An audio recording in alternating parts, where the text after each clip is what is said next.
Bismillahirrahmanirrahim. Assalamualaikum warahmatullahi wabarakatuh.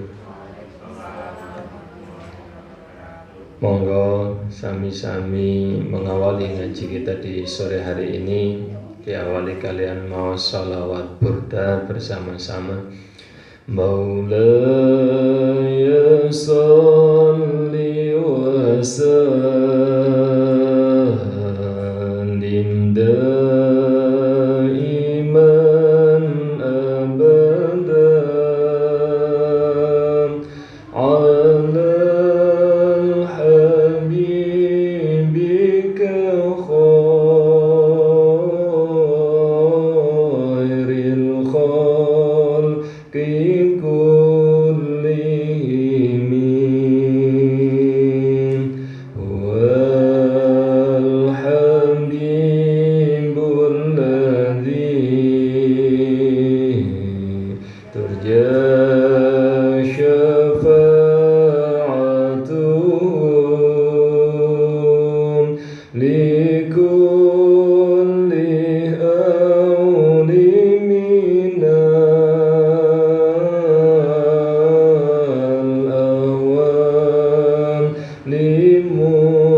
Bismillahirrahmanirrahim. Allahumma baligh wa thuluth ma qarana hadiyatan ala sayyidina nur Rasulullah wa sayyidina nur Walidullah wa sayyidina nur Muhammad wa sayyidina nur sifat Muhammad wa ila kharidani raida fi Nabi Muhammad sallallahu alaihi wasallam, khususan Sultan Aulia Syekh Abdul Qadir Jailani, khususan thumma jami' ahlil kubur minal muslimina wal muslimat wal mu'minina wal mu'minat al ahya minhum wal amwat, khususan ila abaina wa ummahatina wa ajdatina wa jaddatina wa masyayikhina wa masyayikhi masyayikhina wa asatidatina wa liman ijtama'na hahuna bisababi al-Fatihah. A'udzu billahi minasyaitonir rajim. Bismillahirrahmanirrahim. Alhamdulillahi rabbil alamin arrahmanir rahim maliki yaumiddin. Iyyaka na'budu wa iyyaka nasta'in. Ihdinas siratal mustaqim siratal ladzina an'amta 'alaihim ghairil maghdubi 'alaihim waladdallin. Amin. Diikuti doanya. Bismillahirrahmanirrahim. Rabbi zidna ilma nafi'a warzuqna fahma. Rabbi syrah li sadri wa yassir li amri wahlul 'uqdatam min lisani yafqahu qawli. Allahumma iftah alayya futuhal 'arifin bihikmatika wansur alayya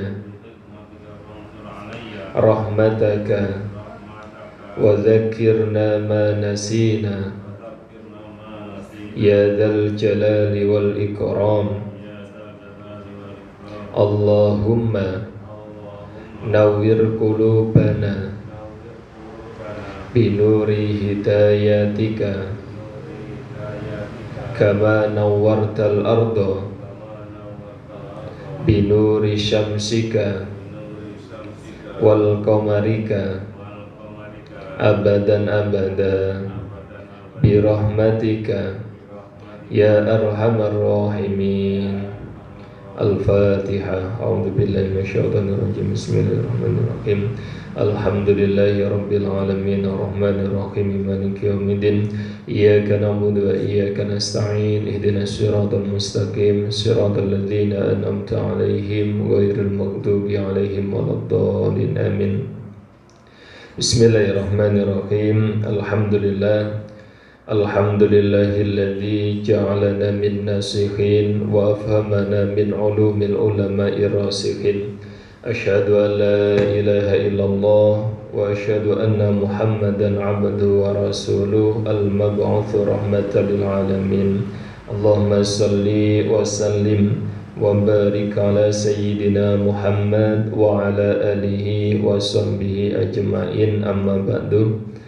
Bersyukur kepada Allah dengan ucapan hamdalah alhamdulillahi rabbil alamin atas izinnya dan kepantasan yang dititipkan olehnya kepada diri kita, sehingga di kesempatan sore hari ini kita bisa melanjutkan aktivitas kita dalam rangka mencari ilmu dengan wasilah kitab Al-Hikam.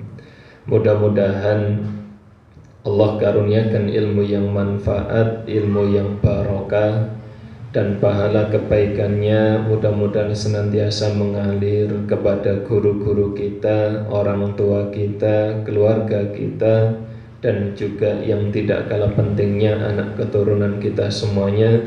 Mudah-mudahan ditakdir oleh Allah menjadi anak yang solih dan solihah. Amin Allahumma amin. Salawat mu'assalam semoga tetap tercurahkan kepada junjungan kita Nabi besar Muhammad sallallahu alaihi wasallam atas segala petunjuk, kasih sayang dan teladannya, sehingga kita bisa mengenal ajaran agama Islam dengan baik.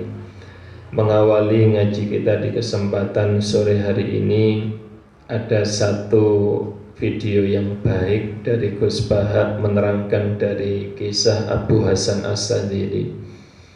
Dalam satu bab, Abu Hasan As-Sadzili ini mengatakan bahwa kita ini, kebanyakan manusia itu tidak fair atas setiap keburukan pada diri orang lain. Kita itu tidak adil memandang kesalahan yang dilakukan oleh orang lain. Bahkan satu contoh di dalam video tersebut diterangkan, manakala kita melihat ada seorang perempuan yang tidak memakai penutup aurat dengan baik, lalu kemudian naik sepeda motor laki-laki, maka kemudian kita akan mengatakan, Masya Allah, wong wedok kok koyok ngono. Iku ngono wong wedok luput suwuk krana gak gelem nutup aurat. Akan berbeda manakala jika perempuan itu adalah anak kita. Jika itu adalah orang lain, hujan turun, kita berdoa sebentar. Bismillahirrahmanirrahim. Allahumma sayyiban nafi'ah wa baraka mutirna bifadlillah wa birahmah. Mudah-mudahan hujan ini membawa manfaat, barokah, dan kebaikan bagi kita semuanya. Amin Allahumma amin. Menyambung dari kisah Abu Hasan As-Sadzili, maka jika perempuan yang terbuka auratnya tersebut menaiki sepeda motor laki-laki, ini dalam bahasa modernnya, maka yang kita besarkan dalam hati kita adalah permaklumannya. Yang kita titipkan atas hati kita adalah permaafannya. Yang kita hadirkan dalam hati kita adalah legowo rasanya kita, ya nanti akan saya nasihati anak saya. Tidak langsung terucap kalimat keburukan dari lisan maupun hati pikiran kita, jika itu adalah orang lain. Maka ketika ada keburukan pada diri orang lain, kita itu mudah seketika itu mengatakan keburukan itu, seketika itu kemudian mencela perbuatan itu. Tapi berbeda jika yang melakukan keburukan itu adalah dari anak kita sendiri.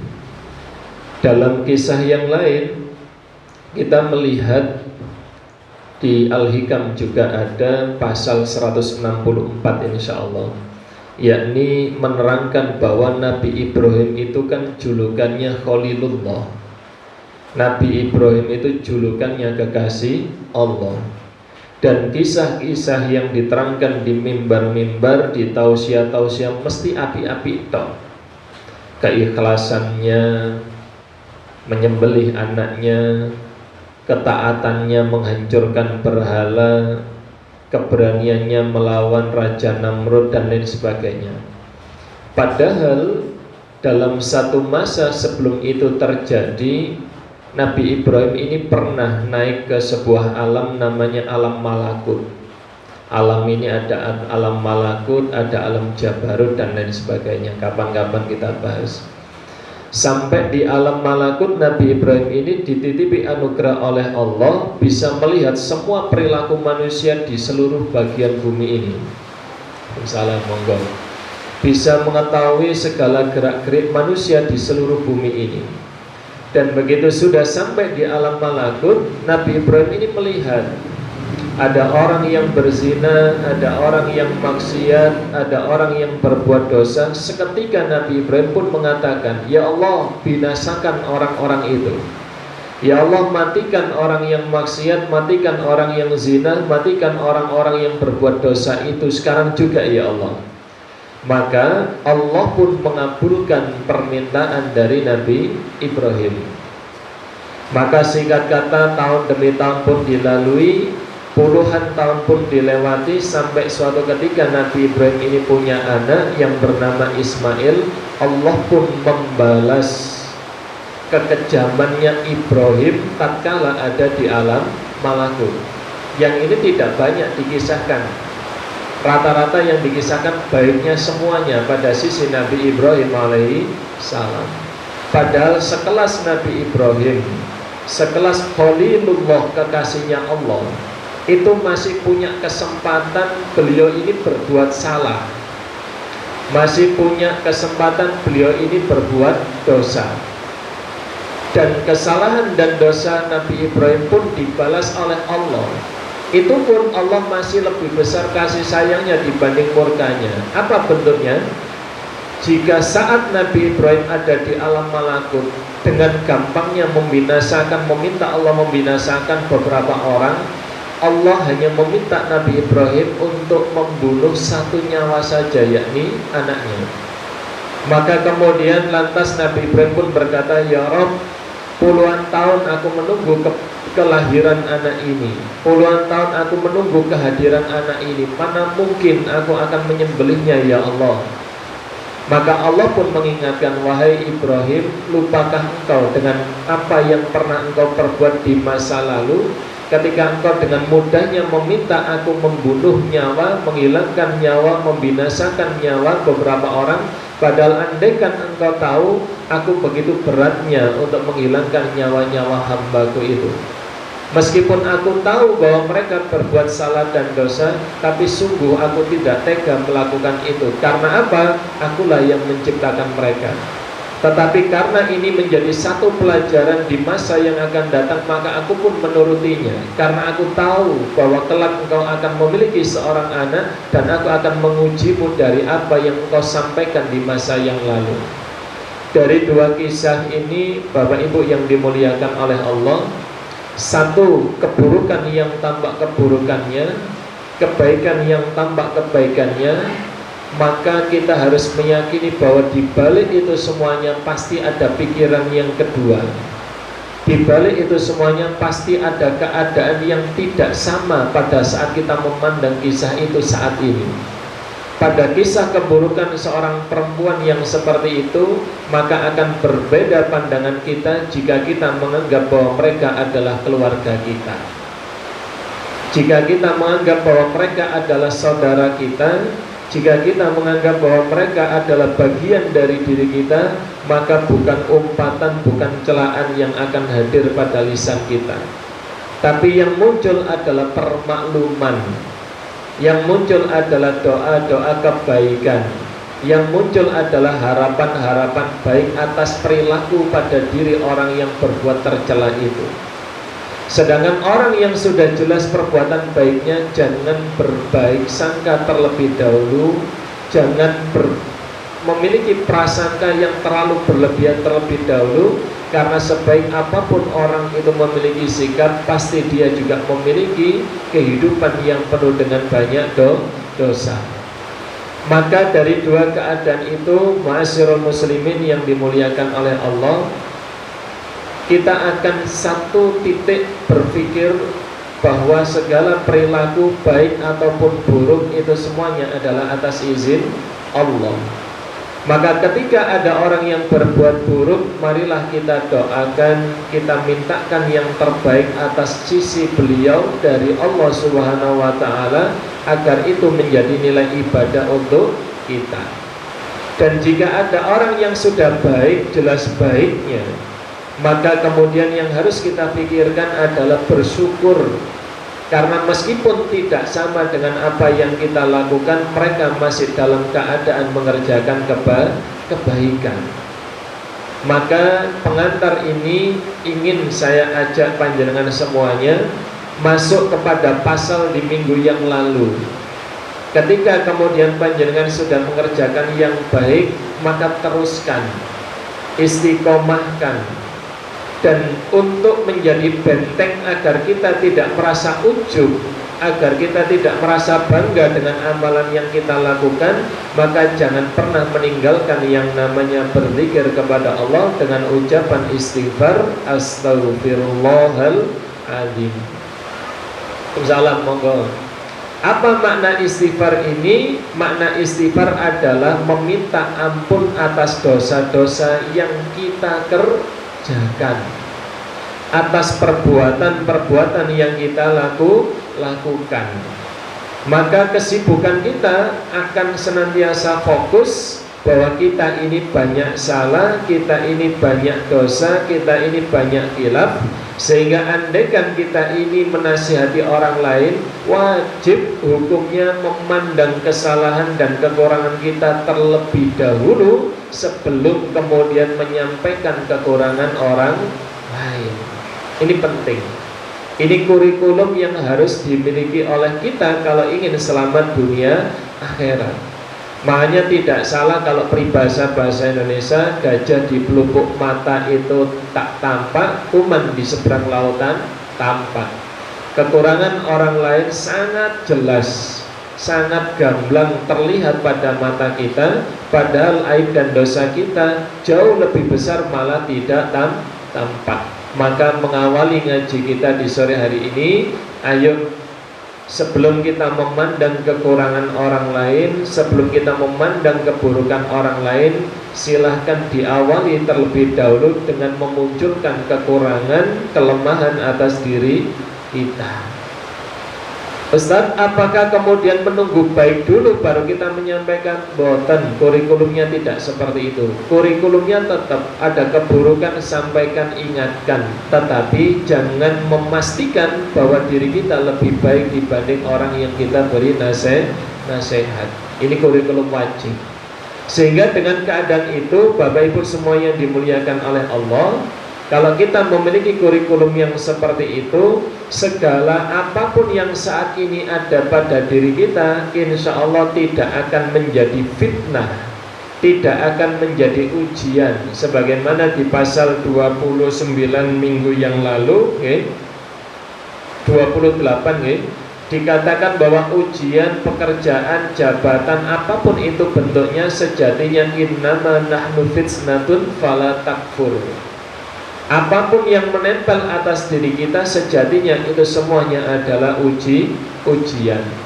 Satu contoh, misalkan saya didatangi seseorang yang mungkin punya usaha lalu kemudian tidak laris, dan ketika datang kemudian minta doa, minta nasihat, maka kemudian saya sampaikan, oh ini ada doa yang bisa diamalkan, insya Allah mudah-mudahan rezekinya nanti lancar. Lantas diamalkanlah doa yang saya sampaikan itu, singkat kata kemudian laris. Maka ketika laris menyampaikan kabarnya ke saya, Ustadz, alhamdulillah usaha sekarang saya lancar, laris, dan alhamdulillah pesanannya banyak, Ustadz. Maka jika hati saya bergerak, loh, gara-gara tak kei amalan, gara-gara saya beri nasihat, maka kemudian laris. Jika itu muncul habdun nafas pada diri saya, jika itu muncul kebanggaan atas diri saya, berarti saya sudah tergelincir pada dosa. Begitu juga kebaikan yang pernah kita lakukan. Ada orang lain yang kemudian melanjutkan, jangan pernah memandang ini dulu saya yang kemudian mengawali, ini dulu saya yang kemudian paling berjasa, karena ini berbahaya. Dan ujian ini tidak semata-mata menempel pada perilaku yang buruk, tapi justru akan sangat kuat menempel pada perilaku yang baik. Justru akan sangat mudah menempel pada orang-orang yang mencari ilmu. Ustaz, alhamdulillah semenjak ngaji pikiran saya tenang, hidup saya damai. Alhamdulillah, terima kasih Ustaz. Oh nggih, misalkan seperti itu. Maka gerak-gerik hati ini jauh lebih berbahaya dibanding lisan. Karena hati tidak terlihat, tersembunyi, tapi Allah Maha tahu.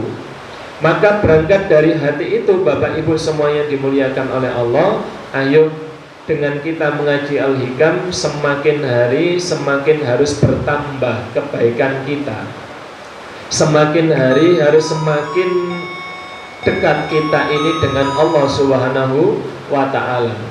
Semakin hari kita itu harus semakin dekat atas apapun yang Allah titipkan kepada kita. Karena sejatinya ketika kita ini kemudian semakin mencari ilmu, tapi tidak menjadikan kita semakin mendapatkan petunjuk untuk mengamalkan ilmu ini, maka kata beberapa ulama, kita ini justru akan semakin jauh dari Allah.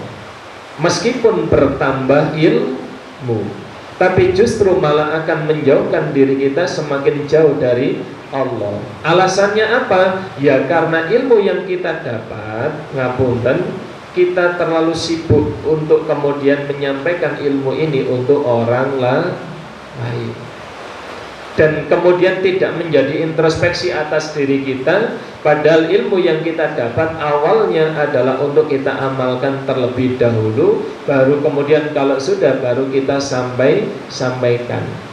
Makanya Bapak Ibu semua yang dimuliakan oleh Allah, menata hati adalah satu bagian pokok yang harus selalu kita lakukan. Membaca gerak-gerik hati itu harus selalu lebih penting kita perhatikan daripada perilaku gerak-gerik sikap kita. Apalagi menyibukkan dengan perilaku gerak-gerik perilaku orang lain. Lalu menyibukkan dengan sikap orang lain, menyibukkan dengan kemudian omongan orang lain, menyibukkan dengan status Facebook orang lain, menyibukkan dengan status WA orang lain, kita nanti akan terjebak pada satu keadaan di mana kita nanti ujungnya akan menyesal. Kapan penyesalan itu akan hadir? Ya manakala kita kembali dalam keadaan beriman kepada Allah. Lah iya aku wingi-wingi lapo lak ngono tukaran iki. Lapo lak ngono moring-moring. Lah ya lapo aku ngeceki status wong iku, lapo lak ngono kurang penggawean. Nah, misalkan seperti itu. Maka ngaji itu harapannya kita cerdas dan kemudian mendapatkan pelajaran. Oh ya sudah, saya pernah melakukan yang seperti itu, berikutnya saya tidak akan melakukannya lagi.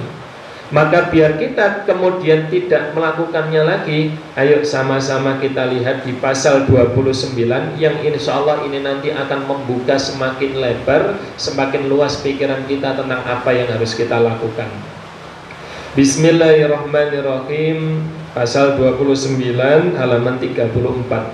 Talabuka minhu, permintaanmu dari Allah, ittahamul lahu wa talabuka lahu, menandakan bahwa engkau menuduh Allah dan kemudian ghaibatun anhu, khawatir Allah tidak memberikan kepadamu. Jika ini pasalnya, terjemah tekstualnya saya sampaikan.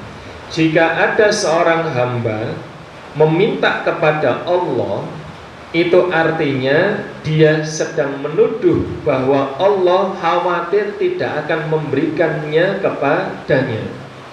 Saya meminta sepeda motor, seakan-akan Allah tidak tahu bahwa keinginan kita adalah sepeda motor. Diterima dulu, jangan dipusingkan dulu, karena begitu dapat pasal ini ketika saya tadi mempersiapkan ini, kalau tidak dijelaskan dengan pelan-pelan berbahaya. Nah terus jarine dikon dungo, dikon jaluk, dikon ngapalno doa-doa, terus kok pasalnya bunyinya seperti ini, nanti akan saya terangkan. Lalu kemudian yang kedua, wa talabuka li ghairihi likillati hayaika minhu. Dan jika engkau meminta kepada Allah agar didekatkan dirimu kepadanya, wa talabuka min ghairihi liwujudi bu'dika anhu, seakan-akan engkau masih merasa jauh dari Allah. Jadi kalau kita ngomong minta kepada Allah, kata Ibnu Athaillah di dalam Al-Hikam ini penjelasan tekstualnya, berarti jenengan ini gak percaya nang Gusti Allah.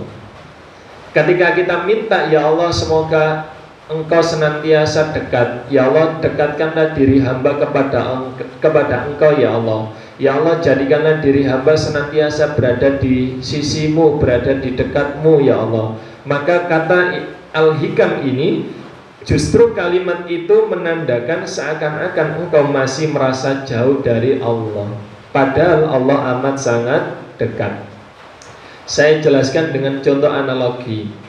Jika kita itu adalah anak kecil, lalu kemudian minta dibelikan es oleh bapak kita, Pak tumbasno es Pak. Misalkan kita digonjang sepeda motor, lalu kita ngomong Pak tumbasno es Pak, dan bapak kita sudah mengatakan iya. 5 menit kemudian kita ngomong lagi Pak tumbasno es Pak, iya. 10 menit lagi kita ngomong lagi Pak tumbasno es Pak, wis talah menengo. Engkau nek ana wong dodol es lak tak tukokno sih. Lah pokok ngomong balik.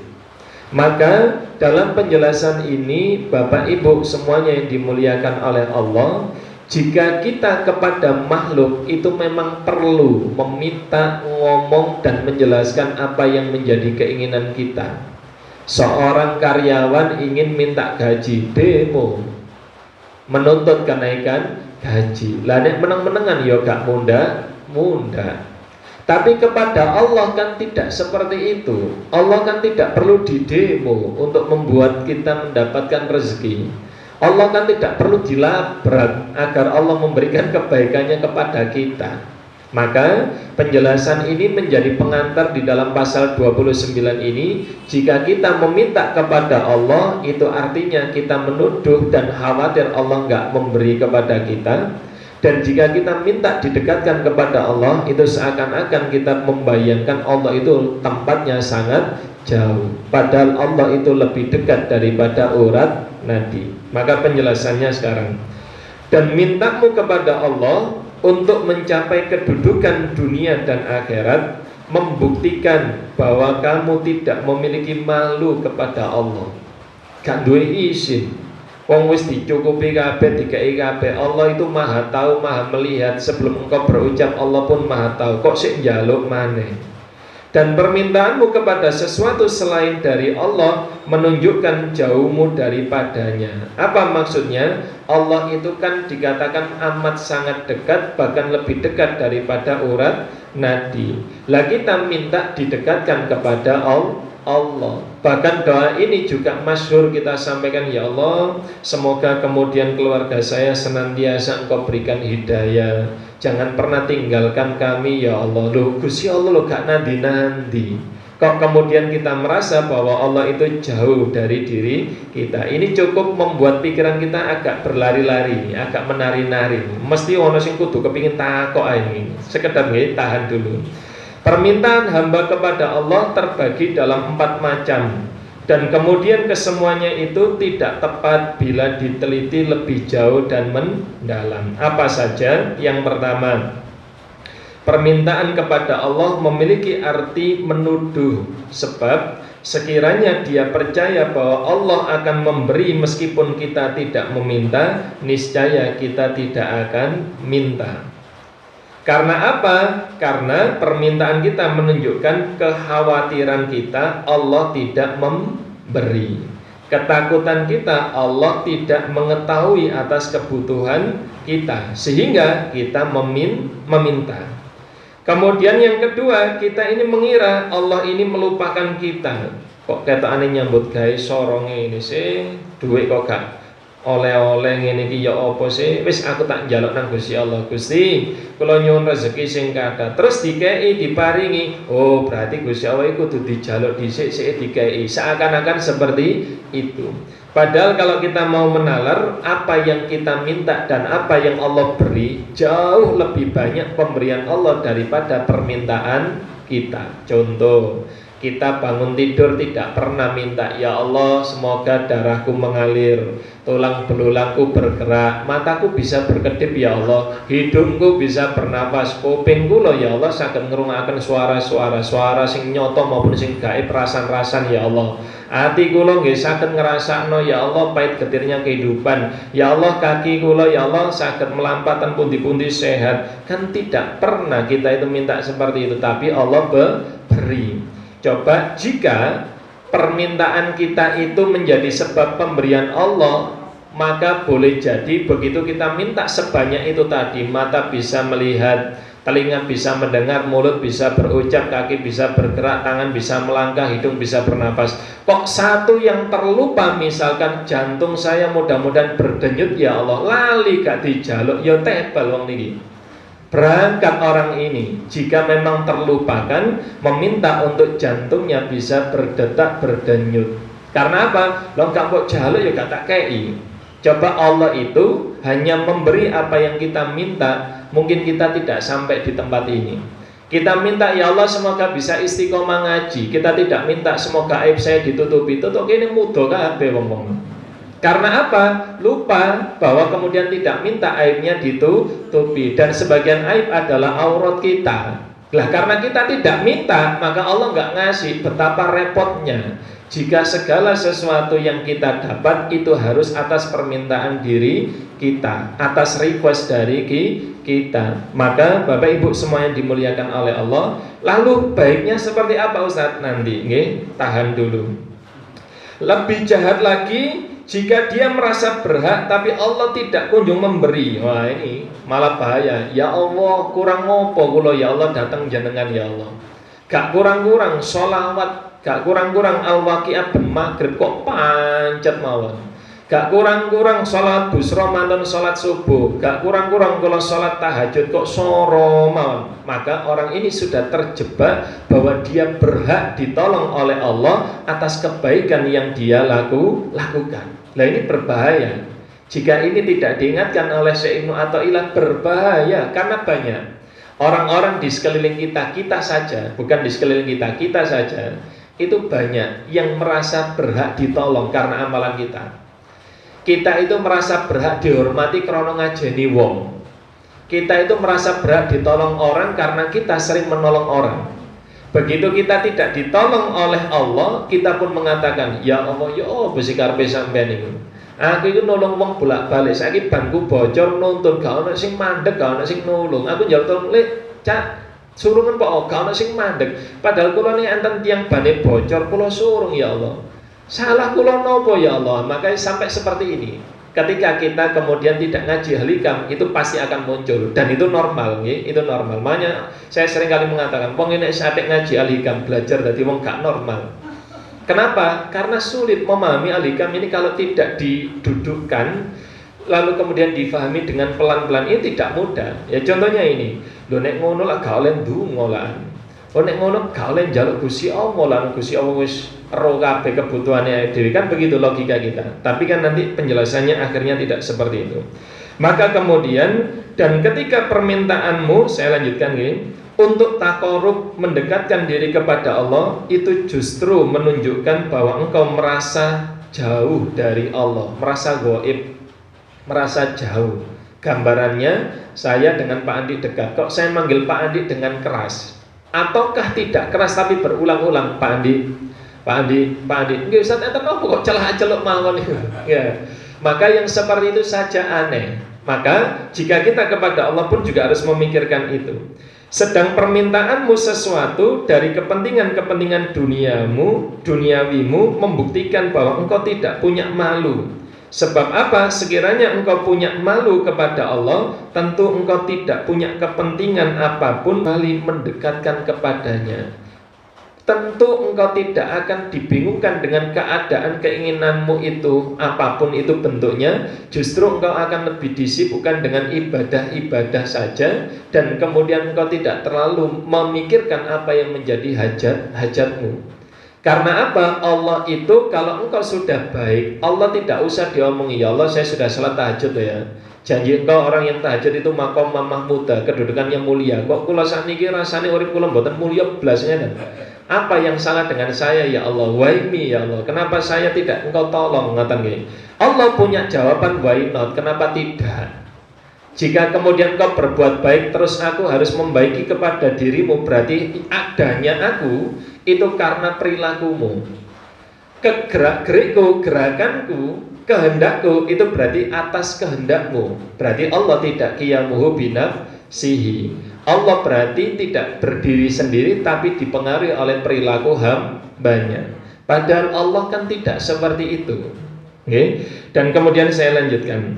Dan sedangkan bila engkau minta dari sesuatu selain Allah, minta sesuatu selain Allah, jaluk keadaan sugih, jaluk keadaan cukup, jaluk dilunasi utang, jaluk rezeki akeh, berarti kan tidak minta yang tujuannya kepada Allah, tapi minta selain keridhaannya Allah. Yang seperti itu membuktikan jauhmu daripadanya. Sebab sekiranya engkau mengetahui bahwa Allah dekat denganmu, tentu engkau tidak akan minta kepada selain apa yang menjadi keridhaan Allah, kecuali permintaan yang semata-mata untuk menuruti perintah Allah. Hanya inilah jawaban yang tepat dan benar.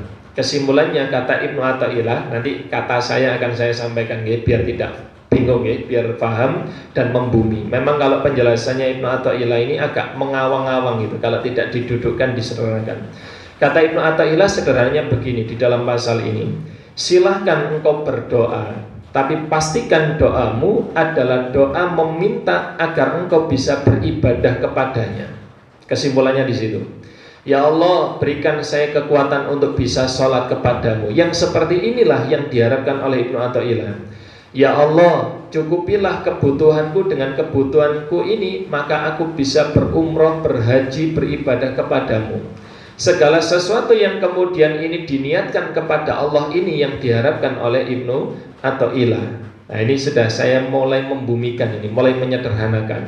Sehingga apa yang menjadi kesimpulan di dalam pasal ini? Satu, ketika kita berdoa, Bapak Ibu semuanya yang dimuliakan oleh Allah, meskipun ini tidak tampak penjelasan dari awal hingga detik ini, saya berharap satu, jika memang kita itu meminta kepada Allah, pastikan permintaan itu berangkat dari keinginan kita mendapatkan, mencari ridhonya Allah. Ini prinsip yang pertama. Saya ulangi, jika kita meminta segala sesuatu kepada Allah, pastikan berangkatnya adalah karena mengharapkan ridhonya Allah. Alasannya karena Allah semata, maka panjenengan meminta itu. Kemudian yang kedua, ketika kita meminta kepada Allah, saya titip, jangan hanya disibukkan untuk diri kita dan kebutuhan kita sendiri. Perbanyak mendoakan orang lain sehingga habdun nafas, ikatan atas diri kita itu semakin kita hilangkan. Bahasa kerennya Gus Baha, ayo dadi wong sing fana, ayo dadi wong sing gak penting, ayo dadi wong sing gak perlu ketok, ayo dadi wong sing gak perlu dipuji, ayo dadi wong sing gak dianggap karo wong sing liyane. Ini bahasanya Gus Baha banget ini. Jadi belajar menjadi orang yang tidak mementingkan dirinya sendiri, tapi justru lebih mementingkan keberadaan, kebahagiaan, kemuliaan, kebaikan pada diri orang lain. Insya Allah kalau itu dilatih, nanti habdul nafasnya tidak terlalu tampak. Sumpah keori itu gak terlalu dirasa. Karena apa sing dipikir masalah wong liya, yang dipikirkan adalah beban hidupnya orang lain. Ada orang tidak bisa makan, kita doakan. Kita saat itu memang lapar, tapi kalau kita mendoakan agar orang lain kenyang, wallahu a'lam, ya, Allah yang maha mengetahui, dan ini sudah sering kita buktikan. Kita itu juga merasa kenyang. Kita bawa nasi kotak, nasi bungkus, dari pagi masak di warung, di dapur, tidak makan, belum sarapan. Cara sarapan paling ya jajan didik-didik.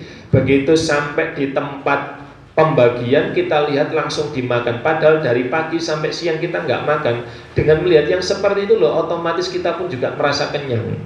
Meskipun tetap ngerasa noluwe itu juga ada, tapi gak nemen-nemen dibanding ketika kita sedang ada di rumah dan tidak sedang membantu orang lain. Tapi kalau sudah memikirkan orang lain, insya Allah kebutuhan diri kita tidak akan terlalu tampak. Kita sudah melatih untuk tidak habdun nafas, tidak terikat mementingkan atas kebutuhan diri kita sendiri. Jadi saya ulangi, adabnya biar kita berdoa ini sesuai dengan kitab Al-Hikam. Berangkatnya dari Allah terlebih dahulu. Apa yang menjadi keinginan Allah, maka itulah yang panjenengan sampaikan. Yang kedua yaitu tadi, biasakan untuk banyak-banyak mendoakan orang lain. Insya Allah yang seperti itu nanti untuk urusan kita akan ditolong oleh Allah. Kemudian yang ketiga, bagaimana caranya adab berdoa? Jika kemudian kita ingin mengikuti apa kata Ibnu Athaillah Asy-Syakan dari dalam Al-Hikam ini, pastikan setiap kali kita berdoa, titipkan kata, ya Allah, sepanjang doa-doa yang hamba sampaikan tadi, ya Allah, hasilnya terserah Engkau, ya Allah. Hasilnya terserah Engkau, ya Allah. Jangan kabulkan, silahkan. Jangan tidak kabulkan juga tidak apa-apa. Karena apa? Hamba yakin Engkau lebih tahu atas apa yang menjadi kebutuhan hamba. Boleh jadi tadi hamba sok tahu, ya Allah, diktin jenengan, ya Allah, saya minta ini, saya minta itu, berilah saya ini, berilah saya itu. Maafkan saya, ya Allah, atas kelemahan dan keterbatasan diri saya. Oleh karena itu hasilnya saya serahkan kepada Engkau. Terserah Engkau, ya Allah. Maka 3 adab ini harus ada pada bagian doa kita. Ustaz, saya tidak tahu bahasa Arabnya 3 bagian tadi. Makanya kalau berdoa boleh menggunakan bahasa Indonesia, boleh menggunakan bahasa Jawa, sesuai dengan kemampuan kefahaman kita dalam meminta kepada Allah. Yang penting dengan jenengan berdoa itu jenengan merasa dekat. Jenengan ketika berdoa itu jenengan terasa bahwa Allah itu ada di samping panjenengan. Wis rodok setengah curhat, ya Allah ngeten, ya Allah. Jenengan lak pirsa, ya Allah, kula niki mboten gadah yatra, paribasane ngoten nggih.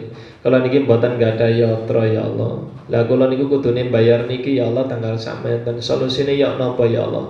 Latihlah diri kita ketika berdoa itu dengan cara seperti itu. Seakan-akan Allah itu sangat dekat, Allah itu amat sangat nyata atas diri kita. Ini latihan kema'rifatannya di situ. Jangan selalu membiasakan berdoa dengan sesuatu yang kita tidak memahami, sehingga hadirnya Allah tidak kita rasakan di dalam hati. Padahal yang lebih penting, Allah itu kita rasakan dahulu ada di dalam hati kita, dan berikutnya setelahnya monggo ngobrol biasa. Sebagaimana kita ngobrol dengan makhluk, kepada Allah pun demikian. Yang penting adab akhlak kita perhatikan, adab akhlak kita jaga. Tidak kemudian serta-merta tanpa adab dan akhlak yang kita lakukan. Jadi kesimpulannya Bapak Ibu semua yang dimuliakan oleh Allah, di pasal 29 ini Allah mengajarkan kepada kita melalui ulama Ibnu Athaillah, ketika berdoa ayo yang sopan. Ketika berdoa ayo harus memiliki adab. Jangan sampai kita meminta seakan-akan Allah nggak memberi. Seakan-akan kita minta kepada Allah seakan-akan Allah jauh di bulan baleni. Pak, Pak. Iya. 5 menit lagi Pak, tembasno es Pak. Iya le, iya nduk. Engko nek wis ana sing dodol es, engko tak tukokno. Sama, Allah itu kadang tidak kunjung memberi karena Allah tahu saat ini yang jual es belum ada. Makanya belum dituruti. Allah tahu jika kita saat ini membutuhkan sesuatu, penyedianya ini saat ini belum dihadirkan oleh Allah. Penyedianya saat ini belum didatangkan oleh Allah, sehingga kita diminta untuk bersabar. Kita diminta untuk kemudian berlatih bahwa apa yang kita minta tidak selalu akan diberi oleh Allah. Tujuannya apa? Allah ingin menunjukkan aku kuasa, awakmu gak duwe kuasa apa-apa. Masih njaluk ping swidak jarane aku gak ngkei terus kate lapo. Kata protes lah. Nah ini nanti menjadi ujian. Kalau kita terus berdoa, terus meminta, terus yakin dan menyerahkan hasilnya kepada Allah, lulus. Tapi kalau kita tidak memiliki sikap itu, ya Allah kurang ngopo sih donga wan isuk bengi tak bualan balen kok pancet ae uripku. Berarti kita tidak lulus. Insyaallah itu penjelasan di pasal 29 ini, mudah-mudahan Allah titipkan kefahaman dan petunjuk atas diri kita untuk mengamalkannya. Monggo kalau mungkin ada yang bertanya, dan saya ucapkan ahlan wa sahlan bi hudurikum Bu Ida dan Bu Sinten ngapunten? Bu Linda nih atas kehadirannya tadi dari rumah. Allah berarti. Nggih. Masyaallah matur suwun jazakumullah khairan. Mudah-mudahan perjalanannya setiap roda pergerakannya sampai di sini dicatat sebagai amal ibadah, nggih. Begitu juga yang dekat-dekat pun juga demikian. Jangan mengira bahwa oh sing ato palai luwe akeh sing idek, enggak. Segala sesuatu kalau berdasarkan logika kita ini lelah Bapak Ibu. Kita akan capek. Oleh karena itu kembalikan lagi kepada Allah, terserah Allah mengganjarnya seperti apa. Tugas kita menyempurnakan ikhtiar. Insyaallah itu mudah-mudahan membawa manfaat dan barokah buat kita semuanya. Akhirul kalam, Allahumma fiq wa ilamit thoriq. Wassalamualaikum warahmatullahi wabarakatuh.